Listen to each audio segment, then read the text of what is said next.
दोस्तों एग्लोनिमा एक बहुत ही खूबसूरत पत्तियों वाला इंडोर प्लांट है। इसे चाइनीज़ एवरग्रीन के नाम से भी जानते हैं। एग्लोनिमा की बहुत सारी वैरायटी होती है। कुछ सिंपल ग्रीन फोलिएज में वाइट वेरिएशन होता है तो कुछ की पत्तियां बहुत ही कलरफुल होती है। एग्लोनिमा की बहुत सी स्पीसीज होती है। तो आज हम एग्लोनिमा के बारे में बात करेंगे। तो हेलो फ्रेंड्स, मैं रश्मि स्वागत करती हूँ आप सबका निर्मेश गार्डन में। वैसे ये एशिया के ट्रॉपिकल और सब ट्रॉपिकल रीजन का पौधा है। मतलब कि ये जंगल में बड़े पेड़ों के नीचे जहाँ छन के धूप आती है वहाँ आसानी से ग्रो होता है।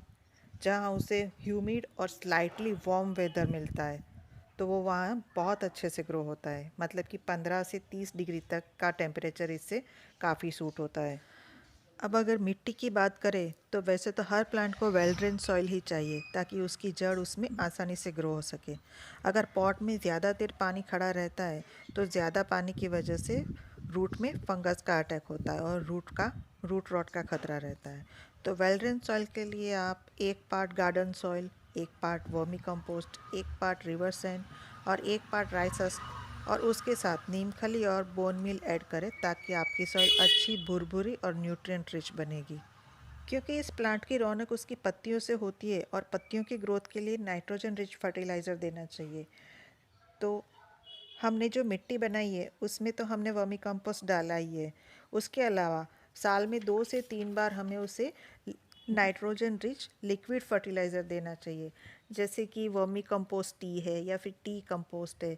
इस तरह से हम उससे लिक्विड फर्टिलाइज़र भी दे सकते हैं। अब वाटरिंग की बात करें तो इसमें वाटरिंग का बहुत ध्यान रखना पड़ता है। वैसे तो इसे मॉइस्ट सॉइल पसंद है, लेकिन अगर इसकी मिट्टी में पानी खड़ा रहेगा तो इसकी रूट गलने लगती है।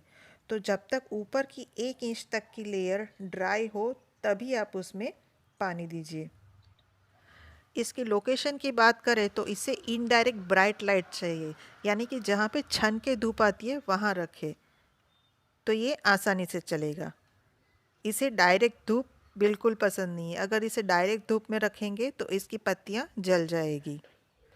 विंटर में ये प्लांट डॉर्मेंट होता है, लेकिन जैसे ही स्प्रिंग स्टार्ट होता है उसमें ग्रोथ शुरू हो जाती है।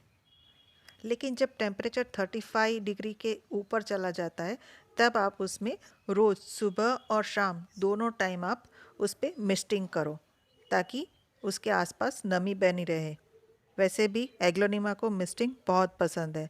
उससे उसकी पत्तियां भी क्लीन रहेगी और वो देखने में भी आकर्षक लगेगा। दूसरा तरीका ये है कि आप पॉट के नीचे ट्रे रख दो, उसमें थोड़े से छोटे छोटे पत्थर या पेबल्स उसमें ट्रे में रख के आप उसमें पानी भर दो। उससे भी पॉट के आसपास नमी बनी रहेगी। अब प्रोपगेशन की बात करें तो ये कटिंग से आसानी से ग्रो किया जाता है और दूसरा इसके साइड से नए नए प्लांट्स निकलते रहते हैं। तो इससे भी आप डिवाइड करके अलग से दूसरे प्लांट बना सकते हो।